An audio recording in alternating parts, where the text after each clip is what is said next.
한국의 코로나19 실제 감염자 수는 얼마나 될지 한번 얘기해 보겠습니다. 지난 연말 블룸버그 뉴스에 다음과 같은 기사가 나왔었습니다. 우한시에서 항체 검사를 했는데 항체 검사 결과 감염됐었던 사람이 실제 확진자 수보다 10배 정도 많았다는 내용의 기사입니다.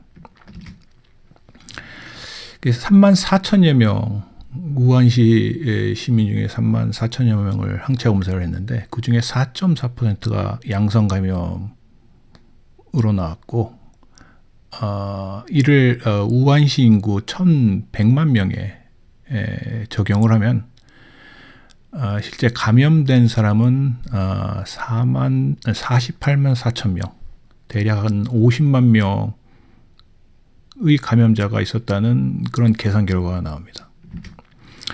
근데 실제 우한시의 공식 확진자 수를 보면 5만 명 정도밖에 안 됩니다. 결론적으로 얘기를 하면 실제 감염자 수는 확진자 수의 10배 수준이라는 얘기죠. 우한시의 코로나19 치명률을 한번 보겠습니다. 공식적으로 보통 얘기하는 치명률은 확진자 치명률입니다. 사망자 수를 확진자 수로 나눈 거고요. 그 다음에 감염자 치명률이 있는데 이것은 사망자 수를 감염자 수로 나눈 것입니다. 근데 감염자 수를 정확하게 알지 못하는 경우가 대부분이기 때문에 사실상 감염자 치명률에 대한 얘기는 안 하고 있죠. 우한시의 공식 확진자 수와 사망자 수를 가지고서 확진자 치명률을 계산해 보면은 약 7.7%가 나옵니다. 근데 이제 항체 검사로 추정한 이제 우한시의 감염자 수 50만 명을 가지고 감염자 치명률을 계산을 하면은 0.77%, 뭐 대략 한 0.8%의 감염자 치명률이 나오는데 이 얘기는 무슨 얘기냐면은 감염자가 1000명이 있으면 8명 정도가 사망한다는 얘기입니다. 우한시는 이제 더 이상 코로나 사망자가 나오지 않는 상황이죠. 그래서 이 7.7%라는 확진자 치명률은 거의 확정적인 확진자 치명률이라고 볼 수 있습니다. 근데 이제 한국은 계속 확진자가 나오고 있는 상황이죠. 그래서 한국의 확진자 치명률은 현재 진행형입니다. 계속 변한다는 얘기죠. 최근 확진자 중에서 가까운 미래에 사망한 사람들이 반영이 되지 않습니다. 다시 얘기하면은 오늘 확진된 사람 중에서는 사망한 사람이 거의 없죠.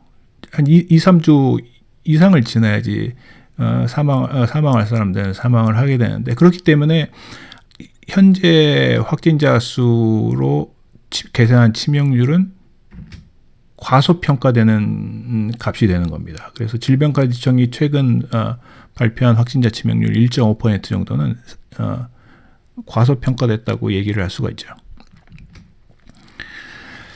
확진과 사망 사이의 시차를 반영하면 좀 더 정확한 확진자 치명률을 계산할 수 있는데 그 값은 대략 2% 정도입니다. 우한시의 감염자 치명률과 비교를 하면은 우한시 감염자 치명률이 한 2.5배 정도가 되는 거죠. 그 얘기는 무슨 얘기냐면 한국의 실제 감염자 수는 즉 우리가 알고 있는 확진자 수의 한 2.5배 정도라고 이렇게 추정을 할 수가 있는 겁니다. 우한시의 경우가 거의 한국에도 적용이 된다는 그런 가정하에서죠. 2021년 1월 15일 한국의 총 확진자 수는 64,979명입니다. 따라서 실제 감염자 수는 이것의 1.5배가 될 것이니까 대략 한 16만 명 정도가 감염됐었던 사람이라고 볼 수 있습니다. 2020년 말 일일 신규 확진자 수 평균은 약 1000명 정도죠.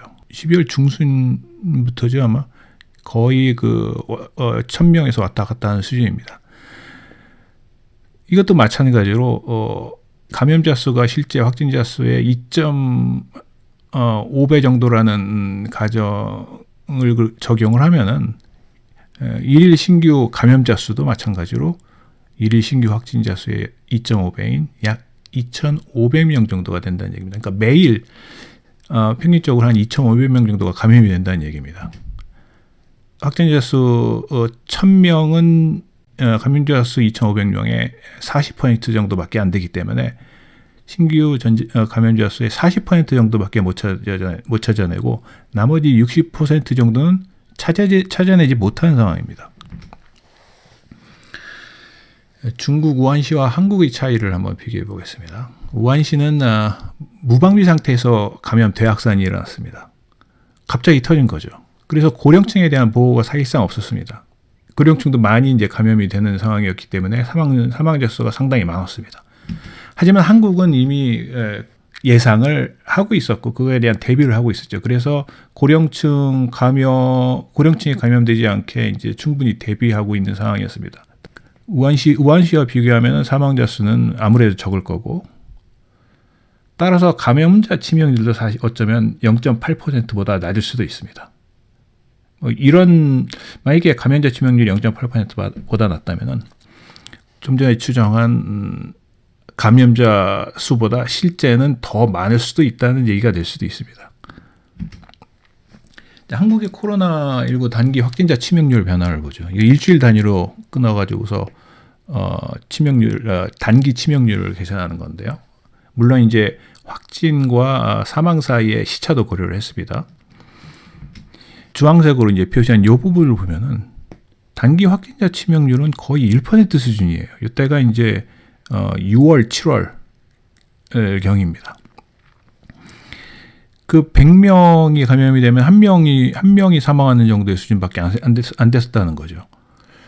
그렇게 보면 이제 감염자를 상당히 많이 찾아내는 편입니다. 아까 이제 0.8%의 감염자 치명률을 감안을 하면은 거의 80% 수준은 찾아내는 거죠. 감염자를. 그런데 2020년 연말 3주간 단기 확진자 치명률을 보면은 3% 수준으로 올라갑니다. 거의 3배 수준으로 올라간 거죠. 초여름에 비해 가지고서. 이 얘기는 무슨 얘기냐면은 실제 감염자 수는 이보다 훨씬 많다는 얘기예요.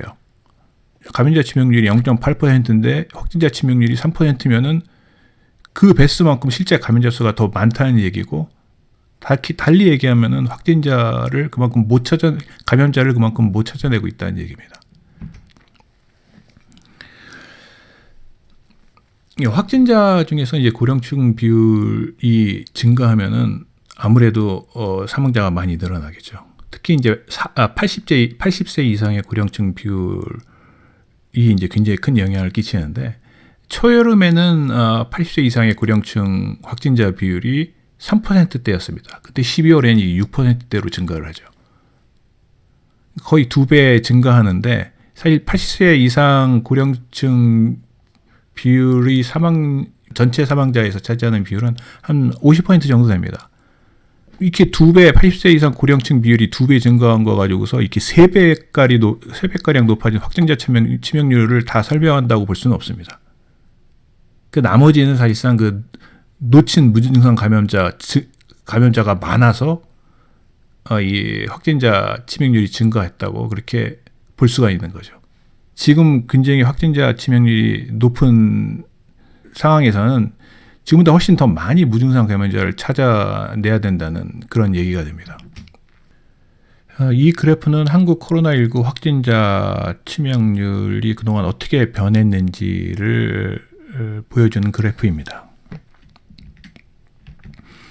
6월부터 이 확진자 치명률이 감소를 하기 시작하는데, 이 확진자 치명률이 감소한다는 얘기는 이 단기적으로 확진자 치명률을 계산하면은 단기 확진자 치명률이 굉장히 낮다는 얘기입니다. 이때 단기 확진자 치명률을 계산을 해보면은 약 1.1% 정도밖에 안 됩니다. 그러다가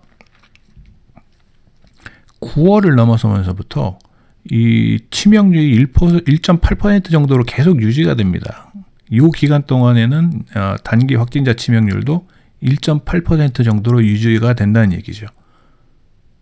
단기 확진자 치명률이 상당히 높아진 그런 상황인 겁니다. 단기 확진자 치명률이 높아진 만큼 우리는 그 감염자를 그만큼 못 찾아냈다고 우리가 해석을 할 수가 있는 거죠. 파란색 이 막대기 그래프가 이제 일일 검사수를 나타내는 건데, 최근에 임시 선별 검사소를 설치를 하면서 검사수가 배 이상 늘어나죠. 12월 중순, 작년 12월 중순부터입니다. 사실 요때 이렇게 검사를 하는 것을 사실 요 10월 달에 이것을 했었어야 된다는 얘기죠. 왜냐하면 그때 이미 단기 확진자 치명률이 증가했었고, 그 얘기는 무슨 얘기냐면 그만큼 무증상 감염자를 못 찾아냈던 기간이었기 때문에 질병관리청이 데이터를 제대로 분석을 했었으면은 아마 이때쯤 임시선별 검사소 같은 걸 설치를 해가지고서 10월경부터 사실상 무증상 감염자를 좀 더 적극적으로 찾아냈어야 하는 그런 상황이었던 거죠.